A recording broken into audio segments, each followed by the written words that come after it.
sudut pandang kita. Didukung oleh Perubahan besar tengah terjadi dalam dunia kesehatan Indonesia. Dari yang semula berfokus pada pengobatan penyakit, kini mulai beralih ke upaya pencegahan dan peningkatan kualitas hidup. Pendekatan ini tidak hanya menempatkan kesehatan sebagai respons saat sakit, tetapi sebagai investasi jangka panjang yang dimulai dari pola hidup sehari-hari. Di tengah tantangan gaya hidup modern, meningkatnya penyakit tidak menular, serta kesadaran masyarakat yang terus berkembang, konsep kesehatan preventif menjadi semakin relevan. Lalu, bagaimana Indonesia dapat membangun sistem yang tidak hanya mampu mengobati, tetapi juga merancang masyarakat yang lebih sehat serta produktif? Inilah yang akan kita bahas pada tema POV hari ini bersama Dr. Christoforus Hendra Jaya. Halo dok. Halo. Apa kabar dok Christo? Puji Tuhan, luar biasa. Wah, puji Tuhan ya. Sahabat Aljon, jadi dok Christo ini adalah founder dari InHarmony Clinic ya, Dr. Christo ya. Thank you atas waktunya dok Christo. Nah dok Christo, mungkin boleh perkenalkan diri terlebih dahulu. Siapa sih seorang Dr. Christo itu? Ya, kalau nama lengkap, saya Christoforus Hendra Jaya. Saya seorang spesialis penyakit dalam, internis dan infectionologist dari InHarmony, ya, it's a preventive clinic. Ya, nah jadi saya itu selama ini mengenal kesehatan itu kan, kalau di Indonesia itu sudut pandangnya satu, kalau udah sakit baru tuh kelihatan. Sebelumnya itu kayak ngintip-ngintip aja gitu kan. Nah, tapi saya percaya yang namanya kesehatan itu mestinya dibangun bukan dari rumah sakit, dibangun bukan dari saat kita mulai mengalami penyakit, tapi seharusnya itu dimulai dari keputusan kecil yang dibangun setiap hari. Gitu. Nah, disitulah saya mulai InHarmony yang tadinya sebagai klinik vaksinasi pertama di Indonesia. Yes, it's been quite a while since 15 years ago. Wow, ya, 2011. Cukup lama ya, Dok Christo ya? Ya, dan dalam perjalanannya 10 tahun berlalu klinik vaksinasi booming ya kan waktu pandemi COVID, right? So orang bilang ini kamu baru bikin ya? Enggak, saya bilang saya udah 10 tahun yang lalu gitu kan. Tapi semua orang ikut-ikutan bikin klinik vaksinasi. So saya upgrading InHarmony dari klinik vaksinasi menjadi preventive clinic. Jadi kita fokusnya nggak cuma vaksinasi aja, tapi preventif yang ada di film di introduction tadi ya, kita pengen bangun orang supaya hidup sehat itu jadi bagian dari lifestyle ya, melalui vaksinasi, medical check up, pemeriksaan genetik dan juga nutrisi. Well, so itulah yang kami bangun, bukan dari gedung besar, bukan dengan modal besar. Kita mulai dari kalau Silicon Valley itu di garasi gitu kan. Kalau InHarmony dari ruang tamu gitu ya. Ruang tamu. Dari ruang tamu aja dok? Ruang tamu. Di rumah? Iya, bahkan itu tuh rumah kontrakan. Ya, rumah kontrakan ya, tempat kita pertama membuat ya, kita udah kasih nama klinik padahal masih praktek pribadi gitu kan. Waktu itu aturannya belum ketat. Ya, tapi dari situ kita udah punya keyakinan bahwa suatu saat ini akan menjadi suatu tren itu di masa depan. Makanya saya bilang saya ingin membantu masyarakat Indonesia biar bisa hidup sehat seumur hidup, empowering people with preventive mindset to keep healthy as long as their life. Ya, jadi nggak tunggu sakit dulu ya dok Christo ya. Betul. Itu sebabnya kenapa saya ingin dikenal sebagai wellness architect gitu kan. Wow. Membangun wellness nation ya. Wow, tadi Dok Christo menyebutkan bahwa Dok Christo ini sebagai wellness architect. Itu maksudnya gimana? Bisa dijelaskan lebih dalam lagi nggak Dok? Maksudnya gini, saya selalu berpikir selangkah lebih maju di depan ya. Waktu orang mikirin yang namanya, saya sebagai dokter penyakit dalam mikirin teman-teman saya, itu mikirin orang-orang sakit. Ya, anekdotnya bahkan di antara penyakit dalam kita dibilang kita ini dokter yang paling bodoh. Kenapa tuh? Kenapa? Karena pasien kita nggak bisa nyembuhin pasien kita. Iya, maksudnya kalau udah gagal ginjal, udah cuci darah, ya kan, stroke udah ketak. Udah serangan jantung, udah ngap-ngap gitu. Kanker, ya mau gimana lagi? Kita nggak bisa sembuh kan? Kita hanya maintaining quality of life. Kita memperpanjang aja hidupnya aja, ya kan? Nah, dari situ ketika saya mengikuti satu seminar dan mendengar dari guru profesor saya mengatakan bahwa setiap tahun itu puluhan, ratusan ribu, jutaan orang bahkan sakit dirawat, bahkan meninggal karena penyakit yang seyogianya bisa cegah. Salah satunya dengan vaksinasi. Pertanyaan saya dalam kepala, kenapa kita mesti sakit? Kenapa saya jadi dokter penyakit dalam? Ya kan? Nah dari situ saya mulai pikir, kenapa nggak saya coba bikin satu klinik yang fokusnya untuk vaksinasi yang lebih awal sebelum sakit justru dicegah. Nah itu yang kemudian saya pikir akan harusnya bisa jadi tren dan benar udah jadi tren setelah pandemi ya kan. Sekarang rumah sakit Anda lihat di stasiun MRT aja ada tuh klinik vaksin ya kan. Bolehlah mereka lebih gede, modalnya lebih besar ya kan. Boleh mereka ada di mana-mana, tapi idenya dari kami. Karena Dok Risto kan Inharmony Clinic ini klinik pertama ya. Pionir. Yang dulu labelnya klinik vaksinasi pertama ya kami. Belum ada semua kami itu. Kalau dulu pun ada dokter yang melakukan vaksinasi itu bukan klinik vaksinasi, itu dokter anak di rumah sakit, di praktek pribadi. Jadi kita mau membangun sebuah gerakan lifestyle. Ya. Jadi memang preventif sebelum Anda sakit seperti itu ya, Dok Risto ya. Cuman kan ini menjadi sebuah tantangan ya, Dok. Karena kan sebenarnya vaksinasi ini terkadang orang berpikir hanya untuk anak-anak. Jadi orang dewasa ini kadang vaksin kan hanya untuk anak-anak. Cara menghadapi itu gimana tuh, Dok?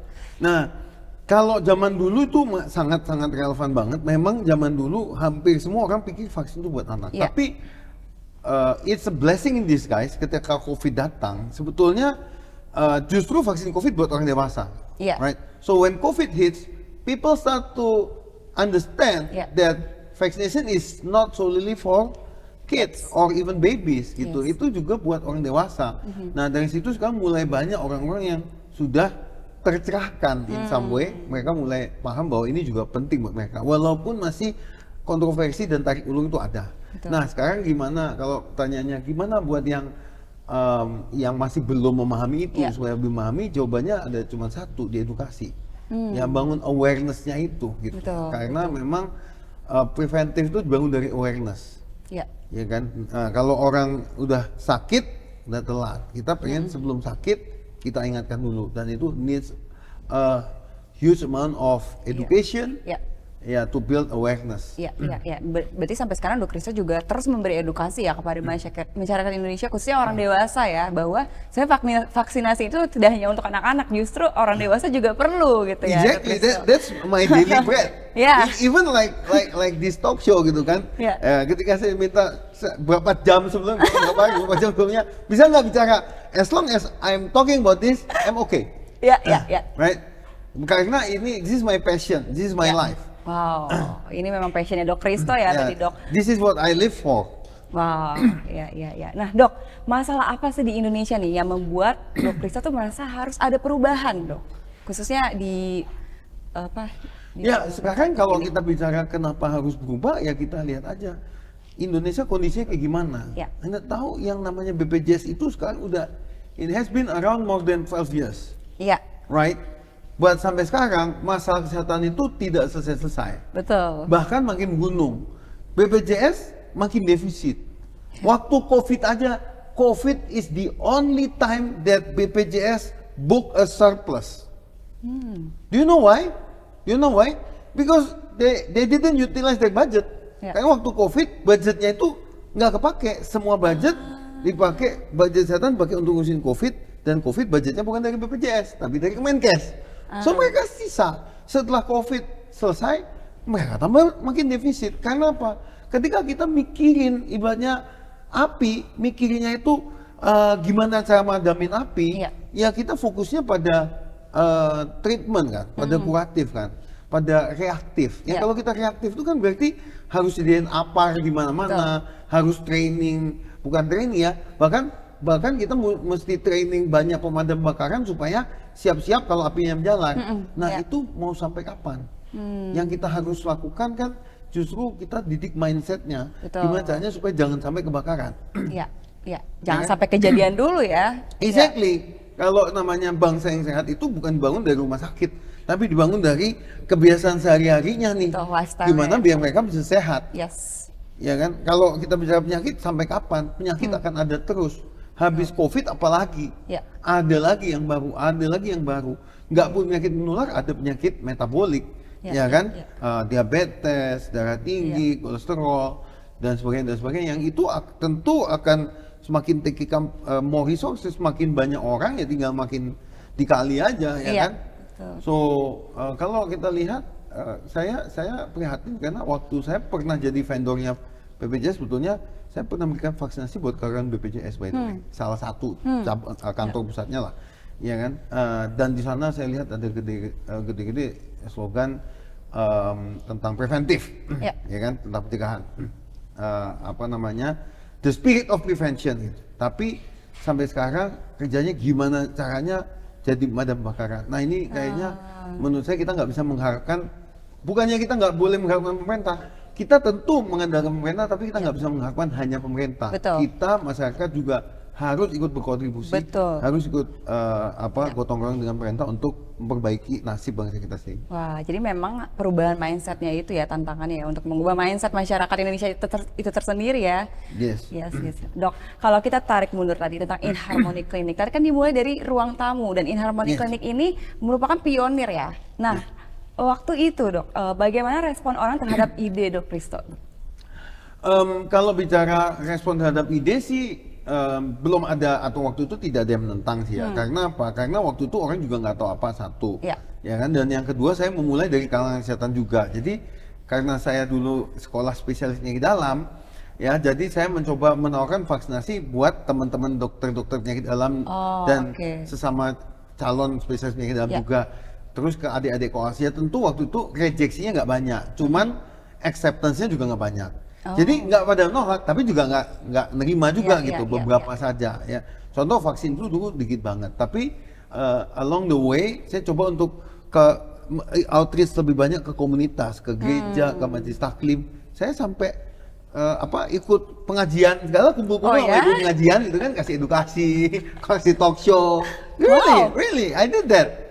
Really, kita benar-benar kayak buka hutan, karena kan zaman itu yang namanya vaksinasi orang taunya buat babies. Betul, iya. So kalau kita bicara orang dewasa, ibu juga perlu vaksin HPV. Apa itu?